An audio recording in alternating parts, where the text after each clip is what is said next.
buenas tardes, señoras y señores. Bienvenidos al atardecer de este jueves, día 9 de junio de 2022. Nada hay más destacado en el panorama informativo del día que las consecuencias que está teniendo, de hecho está teniendo, la decisión que ayer conocíamos por la tarde de Argelia de suspender el Tratado de Amistad con España y, por lo tanto, dejar en pañales, por decirlo suavemente, lo que son las relaciones comerciales con nuestro país.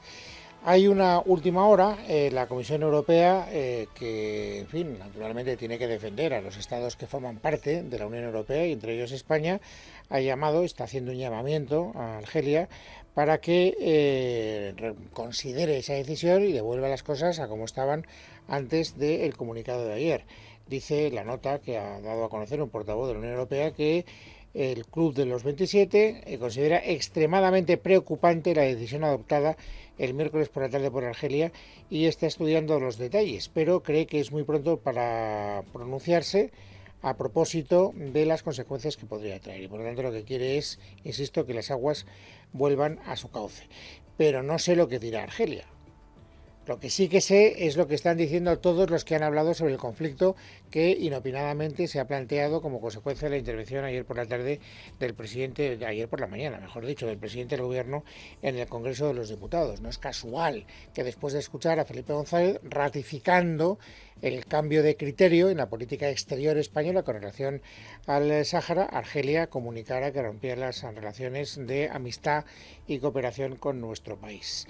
¿Qué es lo que ha ocurrido en las últimas horas? Bueno, pues que todos los actores de la vida política que no pertenecen al PSOE han lamentado la situación y han mirado al presidente del gobierno diciendo: ¿te das cuenta, presidente del gobierno, cómo no puedes actuar de una manera tan irresponsable sin atender las consecuencias de tus actos? Que no son consecuencias que además redundan en tu perjuicio. No se trata de que tú ganes o menos o pierdas puntos de cara a las elecciones generales. Se trata de saber que estás jugando con los intereses de nuestro país y que las consecuencias que tiene esa decisión de Argelia desde el punto de vista económico pueden ser muy gravosas para una economía como la nuestra, junto con el resto de economías de Europa, que no está precisamente para tirar cohetes.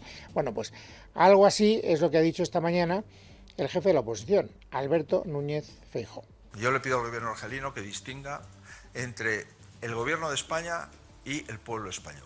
La mayoría de los partidos políticos que representan al pueblo español en Cortes Generales no hemos participado en la decisión del gobierno español y su nueva estrategia con Marruecos y con el Sáhara. Por tanto, le pediría al gobierno argelino que no haga pagar los efectos de una política internacional improvisada al pueblo español, que no tiene responsabilidad. A mí me parece bastante razonable la posición que acaba de exteriorizar el señor Feijóo, entre otras cosas porque lo que ayer se vio claro, esto lo comentábamos ayer, pero hoy adquiere especial importancia, es que en algo tan importante como la política exterior, el gobierno, o mejor dicho, una parte del gobierno, la parte socialista, ha actuado en solitario, sin tener el refrendo del Parlamento español. Hay muchos más parlamentarios que están en contra de esta decisión adoptada por Sánchez que a favor. Es más, solo están a favor los que militan en el PSOE. Y a lo mejor algunos de ellos tampoco, pero no pueden, confirmarlo, porque ya si se rebelan ante el jefe, imagínate tú el lío en el que se meten. Por lo tanto, no es una medida consensuada o refrendada por la mayoría del Parlamento, y esto es lo que dice Feijóo, me parece razonable. Pero fíjense, les decía hace un instante, todo este lío lo único que hace es añadir más follón a la política y a la situación que estamos viviendo. Respuesta del portavoz parlamentario, para que vean ustedes hasta dónde llega el incendio, en referencia a las declaraciones, el portavoz parlamentario del PSOE, Héctor Gómez, en referencia a las declaraciones del señor Feijóo. Quisiera destacar, definir a Núñez Feijóo como un incendiario para la estabilidad de nuestro país y también en el ámbito de las relaciones internacionales. A partir de ahí, esas declaraciones orientadas exclusivamente a deteriorar la imagen de España en el exterior, a dirigirse a otro gobierno, hablando de la no representatividad del gobierno de España, demuestran la nula voluntad del señor Núñez Feijóo de tener sentido de Estado en lo que resta de legislatura. No, pero ¿quién es más incendiario? Señor Gómez. el señor Sánchez, al tomar una decisión, insisto, sin el refrendo del Parlamento español, que tiene las consecuencias que estamos viendo que tiene, o el señor Feijóo por decir, hombre, no castigue usted a todos los españoles por una decisión unilateral tomada sin el refrendo del Parlamento Nacional. Yo ya comprendo que la política lo aguanta todo y además en vísperas de elecciones pues todavía más, pero si lo, en fin, filtramos por el tamiz de lo que es el sentido común y lo que es la lógica, me parece que habría que darle mucho más la razón al señor Feijóo que al señor Gómez, pero en todo caso, vuelvo a repetir, para que vean que esto es una bola de nieve que no hace nada más que crecer y añadir presión y elementos negativos a la situación que estamos padeciendo todos. Otros partidos de la oposición también naturalmente comparten la tesis de que el señor Sánchez ha cometido una equivocación monumental en los dos bloques, en el de centro derecha y en el de la izquierda, en el que habitualmente apoya al gobierno del Partido Socialista. Escuchen, en representación del bloque de la derecha, a Espinosa de los Monteros. Basta ya. Su gestión es una ruina para este país. Cada día es un problema nuevo que no existía y que ha creado Pedro Sánchez. Su narcisismo, su vocación de autócrata, se está convirtiendo en la ruina de España. Por eso, lo que tiene que hacer Sánchez no es cesar al ministro de Exteriores, como ya se está empezando a rumorear. Lo tiene que dimitir Pedro Sánchez y convocar elecciones cuanto antes para que por fin los españoles se puedan librar de este gobierno de ruina. Y ahora escuchen a un portavoz de la izquierda, Gabriel Rufián. Nosotros lo hemos dicho desde el minuto uno, desde el cambio de posición del gobierno respecto al Sáhara o a favor de Rabat, que iba a repercutir en el precio del gas. Nos parece de una frivolidad, de una inconsciencia terrible. No hay ningún partidario ni en la derecha ni en la izquierda, ni siquiera en el Banco Azul. Porque vuelvo a repetir, este es un gobierno de coalición donde hay socialistas y podemitas. Los socialistas no tienen más remedio que hacer seguidismo de lo que ha decidido unilateralmente el señor Sánchez. Pero los podemitas no. Y hoy, a la que ejerce de líder de ese sector en el Consejo de Ministros, Yolanda Díaz, se le ha entendido todo. Llevamos meses, ¿no?, en los que efectivamente el cambio de posición de España, ¿no?, sobre Marruecos está teniendo ciertas consecuencias. Yo soy clara, nuestra posición es muy clara en relación con Marruecos y en relación con el Sáhara. Es decir, es muy comprensible lo que se está trabajando por el Gobierno de España en las relaciones con Marruecos, que son imprescindibles, ¿no?, por la vecindad que tenemos con ellos, pero es verdad que nuestra posición es también clarísima respecto del Sáhara. Y esa posición clarísima es contraria a la posición que ha querido fijar el señor Sánchez. Por eso digo que no hay un espectáculo de mayor y más pavorosa soledad que la que está exhibiendo el presidente del gobierno. No tiene a ningún grupo parlamentario a favor y tampoco tiene a los que comparten con él la mesa del Consejo de Ministros. Esto nos da una idea de cómo está la temperatura política después de la decisión anunciada por Argelia. Pero ahora vamos a lo importante. ¿Qué consecuencias prácticas puede tener? Esto es lo que quiere saber Feijóo y por eso lo pregunta. Pediría que nos aclare exactamente qué es lo que está pasando con Argelia, si peligra el suministro y si peligra el precio del gas. Creo que en esta mañana deberíamos, los partidos políticos, haber recibido una llamada del Gobierno para informarnos exactamente cuáles son los efectos que puede producir esta crisis diplomática que ya arrastramos desde hace semanas y que se ha recrudecido en el día de ayer. Bueno, Sánchez no ha contestado esa pregunta, porque Sánchez sobre esta cuestión hoy no ha querido hablar. Han hablado 9 ministros, que se dice pronto. Cuando una polémica moviliza a 9 ministros, quiere decir que el Consejo de Ministros se lo toma muy en serio porque sabe que las consecuencias son muy graves. Pero entre los 9 no está Sánchez. Sánchez ha hablado de otras cosas, pero de esto no ha querido hablar. Tal vez porque a lo mejor en un gesto de autocrítica, quiero ser optimista, ha dicho ya metí la pata bastante ayer, como para ahora agravar la situación. Por lo tanto, a esta pregunta de Feijóo no ha contestado Sánchez, pero sí 2 miembros del gobierno. En primer lugar, el ministro de Exteriores, el señor Álvarez. El flujo de gas en la línea habitual de Argelia no tiene en estos momentos ningún inconveniente. Lo que nos trasladan las compañías gasísticas es que no hay ninguna dificultad con respecto a esta medida. Y en segundo lugar, y para decir lo mismo, la ministra del ramo, Teresa Rivera. Relaciones entre España y Argelia en lo que respecta al gas son relaciones contractuales entre compañías privadas, contratos que en principio cuentan con una vigencia de por lo menos 10 años. Sabemos que esto es importante y confiamos en que, como ha sido hasta ahora, más allá del debate, de las negociaciones que puedan estar teniendo estas compañías en relación con la actualización de precios, no generen ningún tipo de tensión en el suministro de gas. ¿Y nos lo creemos o no? Esta es la gran cuestión. Esta versión, esta confianza que demuestra el gobierno a propósito de la fidelidad que va a demostrar Argelia a esos contratos que hemos suscrito con ese país, ¿es mercancía fiable? Pues no todos los expertos lo ven tan claro. Por ejemplo, hoy en declaraciones de la agencia Europa Press, Javier Porras, que es un profesor de Derecho de la Unión Europea y también de Relaciones Exteriores, decía que no las tiene todas consigo. Y el hecho de que, aunque en teoría es cierto que el contrato energético con Naturgy no debería haberse afectado, por lo menos desde el punto de vista jurídico, hay una serie de cláusulas, arbitrajes internacionales, etcétera. Claro, una vez más distingamos lo jurídico de lo político. Jurídicamente hay ese contrato, tendría más consecuencia la ruptura del suministro energético, eso es cierto, pero eso no quita que no lo puedan cortar, asumiendo ellos las posibles consecuencias. Y esto es lo que, desde mi punto de vista, justifica la intervención de la Unión Europea que les contaba al principio del programa. El hecho de que la Unión Europea le esté diciendo a Argelia: oiga, reconsidere la situación, usted tiene unos compromisos contraídos, haga usted el favor de ser fiel y no se plantee llegar más lejos. Pero claro, cuando te pones la venda es porque temes que inmediatamente después vaya a llegar la herida.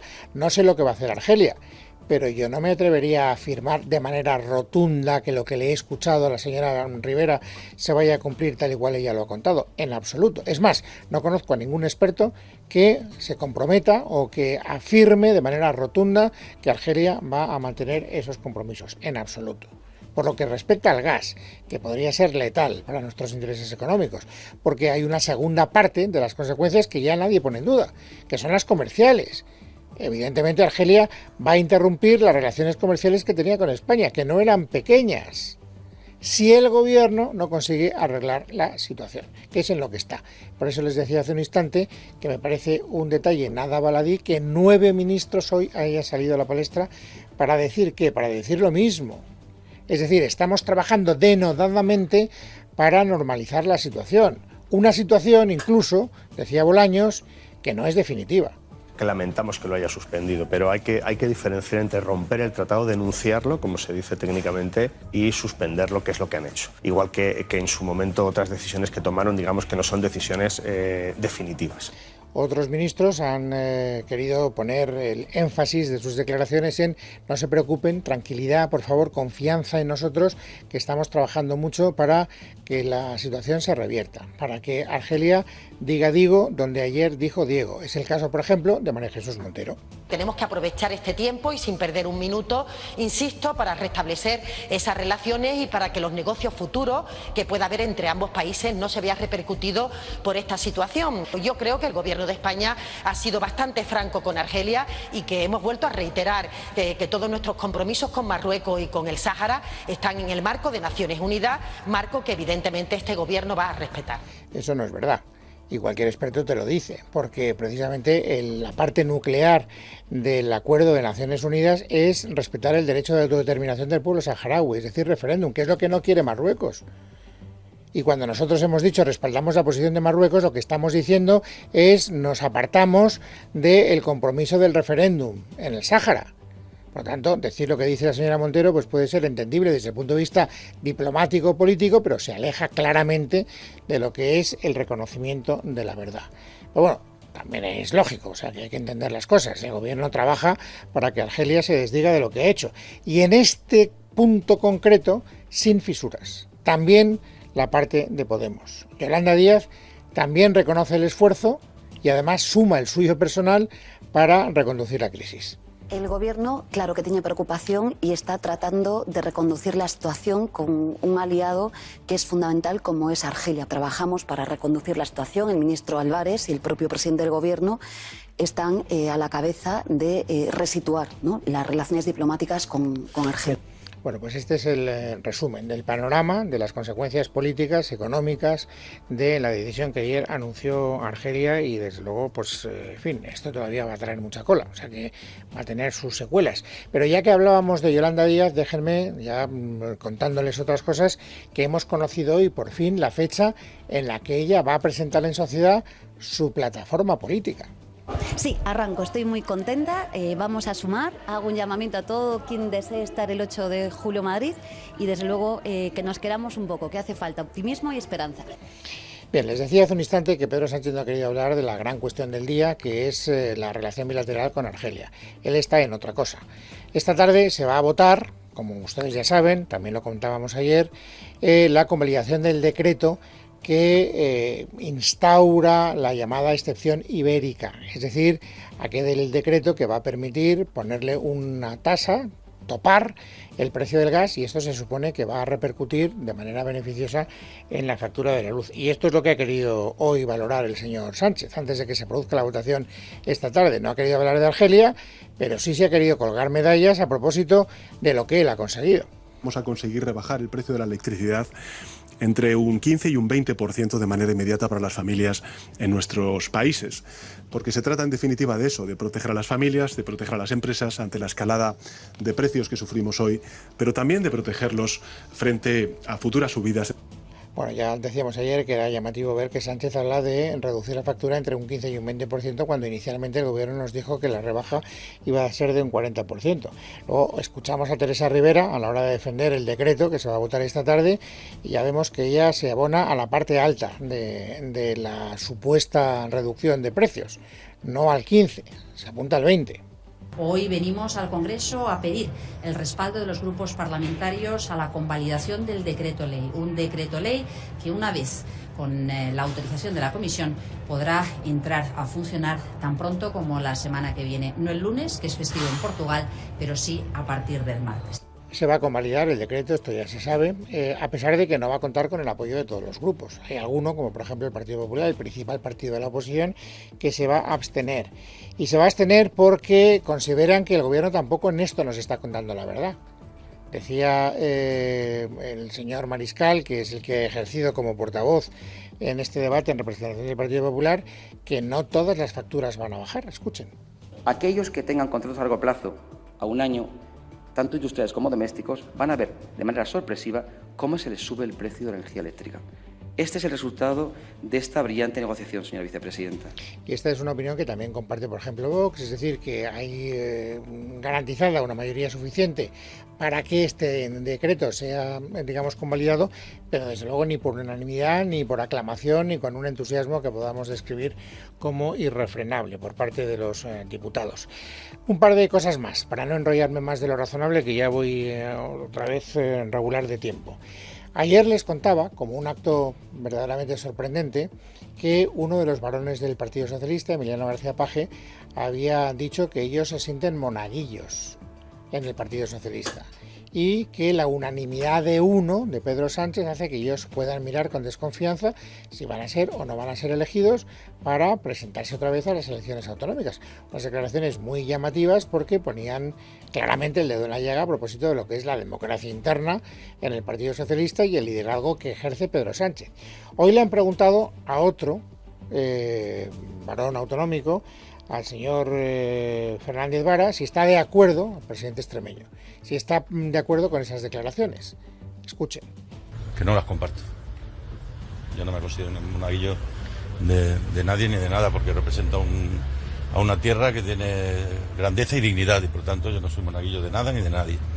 Bueno, pues aquí tenemos una pequeña discrepancia interna entre varones que habitualmente eran de los críticos. Es verdad que Guillermo Fernández Vara hace tiempo que abandonó esa posición crítica y está mucho más, digamos, alineado con las tesis que defiende Ferraz, porque probablemente llegó a la conclusión de que ser discrepante no le reportaba ninguna ventaja, ningún beneficio.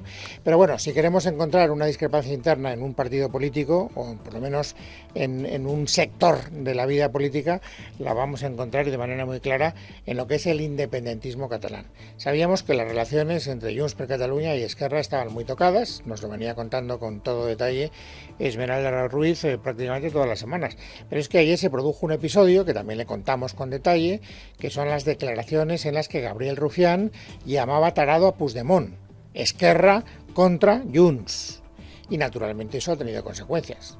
Solo ha servido para agravar la crisis entre los dos partidos y además de manera bastante notable. Esmeralda Ruiz. Gabriel Rufián ha cruzado todas las líneas rojas. Es el mensaje que ayer hicieron llegar desde Junts a Esquerra, pese a las disculpas del portavoz parlamentario en el Congreso. Es el mensaje que después verbalizó también en público en las redes sociales el portavoz de la formación, Josep Rius, y es el mensaje que desde el partido aseguran que se mantiene intacto a esta hora. No les convencen las explicaciones de Rufián, y aunque el fugado ha optado por ignorarle públicamente, Junts podría forzar la salida del portavoz de Esquerra del Congreso, aprovechando su candidatura para las municipales de Santa Coloma. Por si acaso, Rufián hoy ha vuelto a pedir perdón, admitiendo que desconoce si habrá represalias. No tengo ningún problema en decirlo, me equivoco prácticamente cada día, pero lo de ayer es inadmisible. Y recuerdo que en cuanto lo vi, pensé, tienes que salir rápido a pedir perdón, porque es que no tiene ningún tipo de justificación, no me expliqué bien, evidentemente no quería insultar a nadie, ni mucho menos al presidente Puigdemont. Rufián cuenta con el apoyo del presidente catalán y del partido, así lo ha trasladado personalmente Per Aragonés en una entrevista en Catalunya Radio, en la que no se ha desprendido que vaya a haber sanciones y en la que ha querido dejar claro que el fuego viene de ambos lados. Todos los diputados de Esquerra Republicana. Todos los diputados de Esquerra tienen no solo mi apoyo, sino el de todo el partido. Es evidente que las declaraciones de ayer yo no las comparto, fui muy explícito al respecto. Ahora, creo que nos equivocamos si juzgamos toda una tarea política por unas declaraciones determinadas. Muchas veces en política acabas atacando a quien está más cerca y nosotros nos lo encontramos también en otras direcciones. Ens hi trobem en altres direccions. Y hoy junto a Junts también las entidades separatistas como la ANC, cuando justo se cumplen 5 años del anuncio de la fecha y la pregunta del referéndum ilegal. Su presidenta ha cuestionado el compromiso de Esquerra con la independencia. Dolors Feliu en Radio 4. ¿Usted pone en duda que Esquerra en realidad quiera la independencia? Al menos que Gabriel Rufián la quiera, hombre, con esas palabras. Rufián ha sembrado unas dudas muy serias con sus frases, es evidente, riéndose, poniéndose de esta manera ofensiva. Después puede pedir disculpas, pero se le notaba lo que pensaba. Nota que pensaba, ¿no? No es la primera polémica que enfrenta Rufián con sus socios. También molestó cuando se refirió a Puigdemont como James Bond en medio de la trama rusa y cuando hace un par de semanas desde la tribuna del Congreso pidió a Jaume Asens no viajar tanto a Waterloo. Y antes de los titulares y otras noticias destacadas del día, un día más nos ocupamos de la situación en Ucrania. Verónica Jorro. El ejército ruso ha intensificado sus ataques sobre las posiciones que aún mantienen los ucranianos en Severodonetsk, un enclave estratégico en la región de Lugansk, en la que, según el presidente ucraniano Volodymyr Zelensky, se está decidiendo el destino del Donbass. Además, Zelensky ha acusado a Rusia de estar preparando una nueva crisis migratoria en países africanos y asiáticos que dependen de las importaciones de cereales y ha reclamado sanciones a largo plazo y dolorosas contra Moscú. Durante mucho tiempo el mundo subestimó la importancia de Ucrania y nuestras alertas. Rusia sabía que una desestabilización de Ucrania tendría consecuencias para todo el mundo. Por eso Rusia quiere tener el control de Ucrania. Además, Zelensky ha pedido la exclusión de Rusia de la Organización de las Naciones Unidas para la Agricultura y la Alimentación, la FAO. Y es que Zelensky y la Unión Europea acusan a Moscú de bloquear y robar el grano ucraniano. Rusia lo niega. Dice que no hay acuerdos concretos para la venta de cereal ucraniano a Turquía y a Oriente Medio, como aseguraba ayer la prorrusa Administración Civil Militar de la región de Zaporilla, en el sur de Ucrania. El bloqueo de los puertos ucranianos por parte de la flota rusa del Mar Negro, empezando por el de Odessa, el principal puerto del país, está paralizando las exportaciones de cereales, en particular del trigo, de las que Ucrania iba camino de convertirse antes de la guerra en el tercer exportador del mundo. Es jueves, es 9 de junio de 2022. Vamos amigos ahora a completar el paisaje informativo sobresaliente de este día. Carmen Arreaza, buenas tardes. Buenas tardes, Luis. El Banco Central Europeo ha decidido terminar con la compra de deuda de la eurozona y subir 25 puntos básicos los tipos de interés, el que es el primer incremento en 11 años. Medidas con las que el organismo adapta su política monetaria por el incremento de la inflación y la guerra en Ucrania. Lo ha anunciado la presidenta del BCE, Christine Lagarde. Se subirán los tipos de interés oficiales del BCE en 25 puntos básicos. Mientras tanto, en nuestro país, la diputada de Podemos, Isabel Franco, ha anunciado en el Congreso de los Diputados que el Gobierno ha acordado eliminar el tope máximo de las pensiones más altas. Aunque con la inestimable ayuda del Partido Popular salga nuestra enmienda sobre el destope de las pensiones, el destope de las cotizaciones máximas de esta ley, hoy os puedo anunciar que hay un acuerdo con el Ministerio de Seguridad Social, con el señor Escrivá, para destopar las pensiones públicas. Es el mejor acuerdo al que podíamos llegar en mucho tiempo. Una medida que se anunciaba como consensuada con los sindicatos y con el Ministerio de Seguridad Social, pero que poco después se desmentía desde el Ministerio de José Luis Escrivá, que afirmaba que ya estaba planeada por el Ejecutivo y acordada con la Comisión Europea. Nos ocupamos ahora del incendio que se desató ayer en Sierra Bermeja, en Málaga, que continúa descontrolado y que ha obligado a desalojar de sus casas a más de 3.000 personas. De momento se han visto afectadas unas 2.000 hectáreas, por lo que 1 millar de efectivos de extinción trabajan sin descanso, como destacaba la portavoz del Gobierno, Isabel Rodríguez, que ha visitado la zona.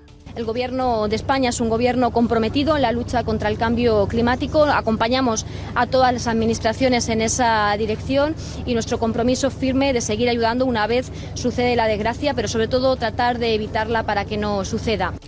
Todos los candidatos a las elecciones andaluzas han estado muy pendientes de este incendio mientras la campaña electoral continúa y se acerca a su Ecuador. Pepe Luis Vázquez, buenas tardes. Muy buenas tardes. En plena campaña para las elecciones andaluzas del próximo domingo 19 de junio, la corrupción sigue sin dar tregua al PSOE andaluz con las condenas por la macrocausa de los ERE que no dejan de sucederse. Hoy turno para la pieza relacionada con las ayudas a empresas del corcho en la Sierra de Sevilla. La Audiencia Provincial finalmente ha condenado al que fuera alcalde socialista del municipio hispalense de Cazalla de la Sierra, Ángel Rodríguez de la Borbolla, que además es hermano del expresidente de la Junta, aunque en esta ocasión la condena ha sido por su calidad como empresario, ya que malversó ayudas a un entramado de empresas del corcho con las que guardaba relación. El importe defraudado asciende a los 8,4 millones de euros, cantidad que ahora tendrá que devolver y con intereses a la administración autonómica. El tribunal condena a Rodríguez de la Borbolla, además de la citada indemnización, a 1 año y medio de cárcel como autor de un delito continuado de prevaricación